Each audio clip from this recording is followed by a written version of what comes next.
Podcast ini kami tuh biasanya membahas hal-hal yang seputar MPD. Jadi mahasiswa MPD itu gimana sih? Atau sampai hal-hal yang santai banget nih, kayak kita mau makan apa ya hari ini gitu. Sebelumnya perkenalkan aku Ashila, dan di sini aku tuh masih sendirian. Ada teman-temanku nih. Halo, aku Ahtar, mahasiswa Prodi Manajemen Perkantoran Digital. Hai, aku juga mahasiswa manajemen perkantoran digital. Gimana nih kalian kabarnya? Apalagi kan sekarang kita lagi kuliah sambil puasa, jadi agak berat nggak sih? Ya, alhamdulillah. Kalau aku sih biasa aja ya rasanya. Sama sih, biasa aja, cuman emang nggak makan nggak minum. Oh, gitu. beda sih dong ya. Emang puasa gitu ya? Nggak makan nggak minum. Tapi kalian tau nggak sih topik kita hari ini apa?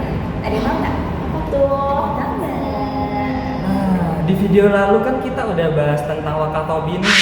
Sekarang kita bahas tentang apa? Drum dulu nggak sih? Dulu. Jadi hari ini topik kita adalah audit karyawan dan alat riset SDM. Nah, jadi apa sih audit karyawan dan alat riset SDM itu? Jadi buat audit SDM sendiri itu suatu pemeriksaan dan penilaian secara sistematis, objektif, dan berdokumentasi terhadap fungsi-fungsi organisasi yang terpengaruh oleh manajemen SDM untuk pemenuhan tujuan organisasi. Tujuannya sendiri pasti untuk mengendalikan kegiatan organisasi melalui fungsi pemeriksaan dan penilaian terhadap permasalahan organisasi agar sasaran fungsional dan tujuan organisasi tercapai. Nah, audit SDM sendiri itu bisa disebut quality control check yang memiliki 3 aspek utama. Ada yang tahu nggak? Nah, aku tahu nih Mbak Sila. Boleh. Jadi, 3 aspek utama yang meliputi apa tadi ya?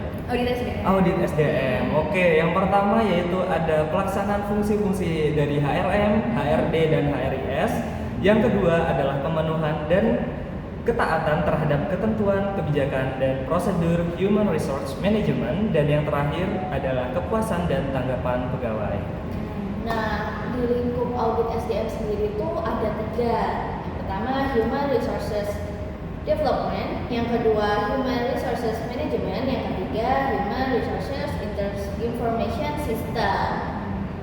Oke, jadi lingkup HRM memiliki tujuan sebagai organization or job design, ada HR planning, sistem pengelolaan kinerja, seleksi dan penempatan pegawai. Nah, kalau di lingkup HRD sendiri itu tujuannya untuk training dan development, pengembangan organisasi dan pengembangan karir. Sementara untuk audit HRS tujuannya itu untuk compensation and benefit, union labor or relation, dan HR research and information system.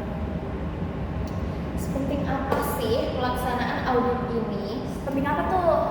Audit ini sebagai salah satu kepentingan pemenuhan berbagai kebutuhan perundang-undangan yang berlaku. Komponen biaya yang harus diikuti setiap organisasi adalah sesuai dengan imbalan yang diberikan kepada pekerja dan karena kegiatan kepegawaian berpengaruh terhadap seluruh aspek kekayaan para pegawai. Penting banget berarti. Betul. Sementara kalau alat riset SDM merupakan penelitian sistematik dalam memahami mengenai aspek tenaga kerja yang dapat memberikan wawasan berharga dalam pengambilan keputusan strategis untuk mencapai tujuan organisasi. Kemudian definisi riset SDM mencakup beberapa metode penelitian seperti survei, studi kasus, eksperimen lapangan, analisis data sekunder, dan pendekatan kualitatif ataupun kuantitatif. Itulah penjelasan singkat ya tentang audit karyawan dari riset SDM sendiri. Tapi menurut kalian ada nggak sih contoh kasus yang terjadi akhir-akhir ini di Indonesia yang cocok gitu sama topik kita hari ini? Kayaknya aku inget deh ada satu kasus yang memang terkenal ya akhir ini. Jadi kalian lihat gak? Ini Sapa Putri Sapa. Tahu. Oh, Tahu ya. nggak? Aku tahu sih. Oh, ini Menteri Kominfo kabinet lalu nggak sih? Yang punya kontroversi sama hacker kita. Iya,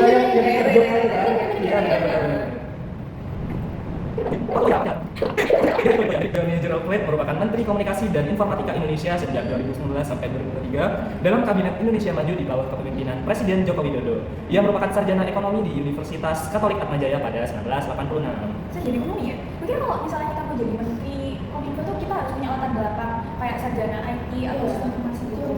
Iya, emang agak nyeleneh ya di sini ya. Mungkin dari kasus menteri yang tidak sesuai dengan latar belakang pendidikannya. Nah, si Joni ini setelah lulus bekerja di beberapa perusahaan nih. Dia mulai bekerja pada tahun 2013 bergabung dengan Partai Kesatuan Demokrasi Indonesia atau PKDI menjadi Ketua Mahkamah PKDI. Pada tahun 2014 terpilih menjadi anggota DPR RI dari Partai Nasdem dan menduduki Komisi 9 di bagian Keuangan, Perencanaan, Pembangunan, dan Perbankan. Dan pada 2017 dia diangkat menjadi Sekjen Nasdem, dan terakhir dia dilantik menjadi Menkominfo pada tahun 2019 oleh Presiden Joko Widodo. Agak jauh ya nih. Iya, mungkin kalau jadi menteri itu harus selaras sama pemerintahan sebelumnya, atau enggak ada pengalaman tuh yang kira-kira sama buat yang akan dijabat gitu. Bener-bener.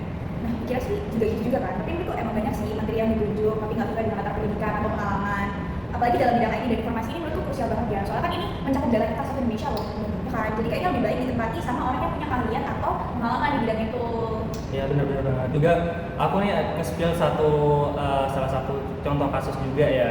Jadi ada menteri namanya Nadiem Makarim yang menjabat sebagai Menteri Pendidikan.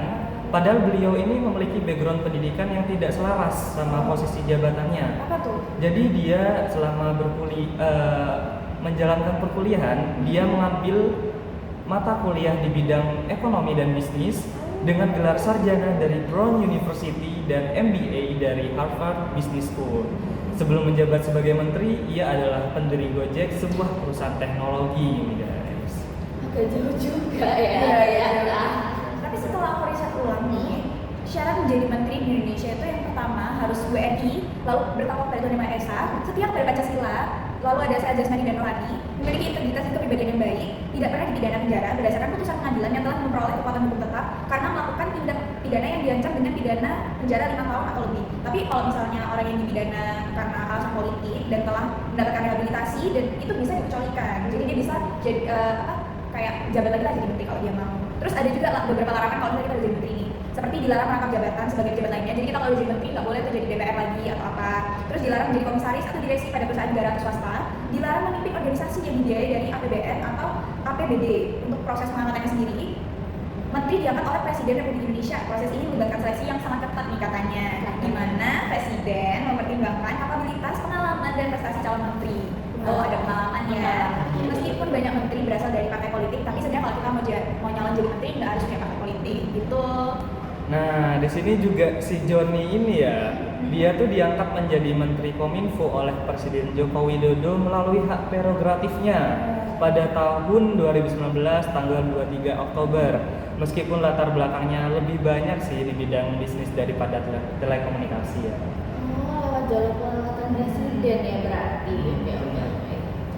Oke, jadi dia terjerat juga dalam satu kasus korupsi proyek penyediaan infrastruktur base transceiver station 4G yang menyebabkan kerugian mencapai 8 triliun nih. Wow, 8 triliun. Iya, bayangkan ya, 8 triliun beli bakso sudah dapat sebanyak apa gitu. Semua orang Indonesia udah makan bakso sekarang. Satu Indonesia Satu benar-benar Indonesia guys, oke. Juga si Joni ini juga diadili dan dijatuhi hukuman penjara selama 15 tahun.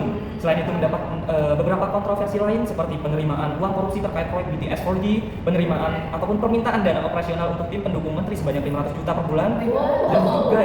Dan juga dia tuh juga sering kali mengeluarkan pernyataan-pernyataan yang kontroversial yang kita dengar ya, sering kali dengar. Contohnya tuh seperti dia pernah bilang sistem OTP itu harus selalu diganti setiap kali penggunaan, dan juga ada masyarakat harus jaga NIK kita masing-masing. Gimana ini caranya? Kan mereka udah bisa data kita. Kan seharusnya mereka yang menjaga ya, dan juga mereka yang punya database-nya sendiri Kan gitu. kita udah BPK loh padahal, dari pajak. Dari pajak, harusnya mereka kerja yang bener gak sih? Iya, Kayak gini aduh. gitu.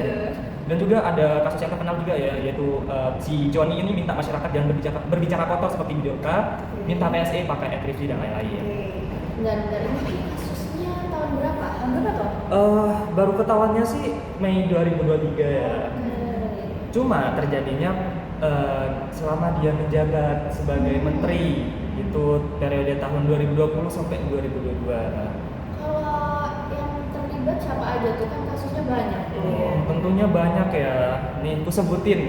Jadi yang terlibat di dalam kasus korupsinya si Joni ini tentu saja yang paling utama juga yaitu dia sendiri, yaitu Johnny G. Plate, mantan Menteri Telekomunikasi dan Informatika, dan juga ada Anang Ahmad Latif sebagai Direktur Utama Bakti Kominfo dan berbagai bawah-bawahannya di dalam kementerian tersebut. Banyak ya ternyata. Banyak ya, benar. Terus kalau vonisnya sendiri berapa lama? Kalau vonisnya sendiri yang sudah kusebutin tadi tuh Mbak Sila. Jadi dia divonis 15 tahun penjara dan denda minimal 1 miliar rupiah oleh Hakim Pengadilan Tindak Pidana Korupsi di Jakarta Pusat. Vonisnya juga dijatuhkan pada persidangan tanggal 8 November 2023. Tapi menurutku ini emang ada hubungannya sih sama audit manajemen karyawan kan, kayak audit SDM itu kan menekankan pentingnya integritas dan etika kerja. Kan dalam kasus ini menunjukkan kegagalan di lingkungan Kementerian Kominfo, kelemahan dalam sistem pengawasan dan pengendalian internal memungkinkan terjadinya korupsi. Dan audit SDM dapat mengidentifikasi celah dalam proses pengambilan keputusan ini. Selain itu, kepatuhan terhadap regulasi yang berlaku sangat penting nih. Dan audit SDM dapat menganalisis pengalaman karyawan tentang peraturan untuk meningkatkan kepatuhan mereka sendiri. Evaluasi kerja juga jadi fokus di mana audit karyawan dapat membantu mengevaluasi individu dan tim yang terlibat dalam proses BTS polisi ini.